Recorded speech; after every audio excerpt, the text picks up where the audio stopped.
হয় আজি পবিত্ৰ মেডাম মেফি আৰু মেডাম মেফিৰ যি পৰম্পৰাগত পূজা সেই পূজা এতিয়া আমগুৰিৰ যি বীৰ পাংৰাও ক্ষেত্ৰ সেই পাংৰাও ক্ষেত্ৰত দেখিবলৈ পোৱা গৈছে। মই পোনপ্ৰথমে সামগ্ৰিক দৃশ্য দেখুৱাব বিচাৰিছোঁ।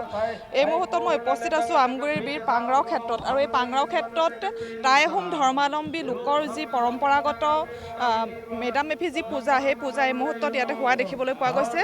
আৰু এই মুহূৰ্তত দেখিছে তেওঁলোকে 10জন উপাস্য দেৱতা প্ৰাকৃতিক উপৰি পুৰুষক তেওঁলোকে ইয়াতে পূজা কৰা যি দৃশ্য দেখিবলৈ পোৱা গৈছে। খাউদাম আইলেংদিন জাচিংফা চাউদিদাম ৰাখিন বাখিন আদিকে ধৰি তেওঁলোকে 10জন যি প্ৰাকৃতিক উপৰি পুৰুষ 10জন প্ৰাকৃতিক উপৰি পুৰুষক তেওঁলোকে আজিৰ এই মুহূৰ্তত যি মেডাম মেফিৰ যি পূজা সেই পূজা কৰি থকা দেখিবলৈ পোৱা গৈছে। আৰু তেওঁলোকে যিহেতু ইয়াতে যি মেহেঙা বুলি কোৱা হয় যি তেওঁলোকে যিখনত আচলতে আগবঢ়ায় উপৰি পুৰুষৰ বাবে পূজা আগবঢ়ায় ইয়াত দেখিছে আপোনালোকে বাঁহেৰে যি নিৰ্মিত 10খন মেহেঙা ইয়াত দেখিবলৈ পোৱা গৈছে। আৰু সেই মেহেঙা কেইখনত যদি সম্ভৱ হয় আপোনালোকে চালে দেখা পাব যে তাতে সাজৰ পৰা আদি কৰি সাজ আছে চাউল আছে। ইয়াতে যি কেন্দ্ৰীয়ভাৱে যি অনুষ্ঠান সেই কেন্দ্ৰীয়ভাৱে অনুষ্ঠান কৰা দেখিবলৈ পোৱা গৈছে।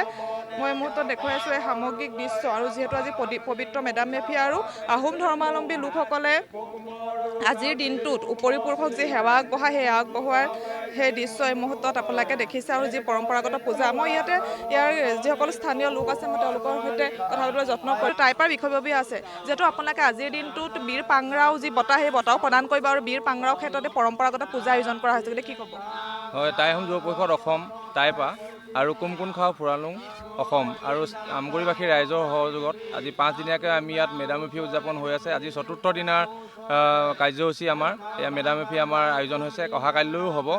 আমি ইয়াত আমাৰ যিসকল আমাৰ সদাশয় ব্যক্তি আছে আৰু আমি অসমবাসী সকলোকে কৈ আমি এইটোৱে আহ্বান জনাম যে অসমখনৰ শান্তি হওক আৰু সুশৃংখল হওক আৰু অসমৰ অগ্ৰগতি হওক ইয়াকে কৈ আমি মানে আহ্বান জনালোঁ ৰাইজক। ধন্যবাদ। হয় নিশ্চয়কৈ এই মুহূৰ্তত মই দেখুৱাইছোঁ ইয়াতে যিহেতু বিগত বৰ্ষত বীৰ পাংৰাও বঁটা লাভ কৰা মানস ৰবিন উপস্থিত আছে। আৰু এইবছৰ তেওঁলোকে যিহেতু বীৰ পাংৰাও বঁটা প্ৰদান কৰিব তাৰ বাবে যি অনুষ্ঠান এই মুহূৰ্তত আজি দেখা পোৱা গৈছে। মই যদি সম্ভৱ মই ইয়াৰ মানস ৰবিনৰ সৈতে কথা পাতিবলৈ যত্ন কৰিম। এই মুহূৰ্তত দেখুৱাইছোঁ দৃশ্য যিহেতু যি পূজা সেই পূজাৰ দৃশ্য দেখিবলৈ পোৱা গৈছে। তেওঁলোকে উপাস্য দেৱতাক যিহেতু আৰাধনা কৰি আছে।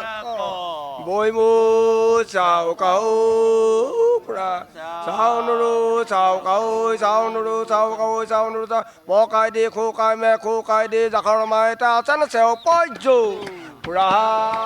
আৰু যিহেতু যি পূজাৰ দৃশ্য যি পৰম্পৰাগত পূজাৰ যি দৃশ্য এই মুহূৰ্তত মই দেখুৱাইছোঁ আৰু মানুহৰ সৈতে মানস ৰবিন উপস্থিত আছে। দাদা মই আপোনাৰ ওচৰলৈ আহিছোঁ।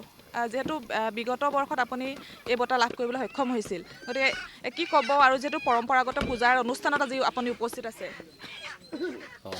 আজি আমাৰ জ্ঞাতিসকলৰ এটা পৰম্পৰাগত উৎসৱ মেডাম মেফি আৰু তেখেতসকলে এই বীৰ পাংৰাও ক্ষেত্ৰখন ইতিমধ্যে নতুনকৈ সজাই তুলিবলৈ সংকল্প লৈছে। গতিকে টাইপাৰ সমূহ কৰ্মকৰ্তালৈ মই ধন্যবাদ জ্ঞাপন কৰিছোঁ।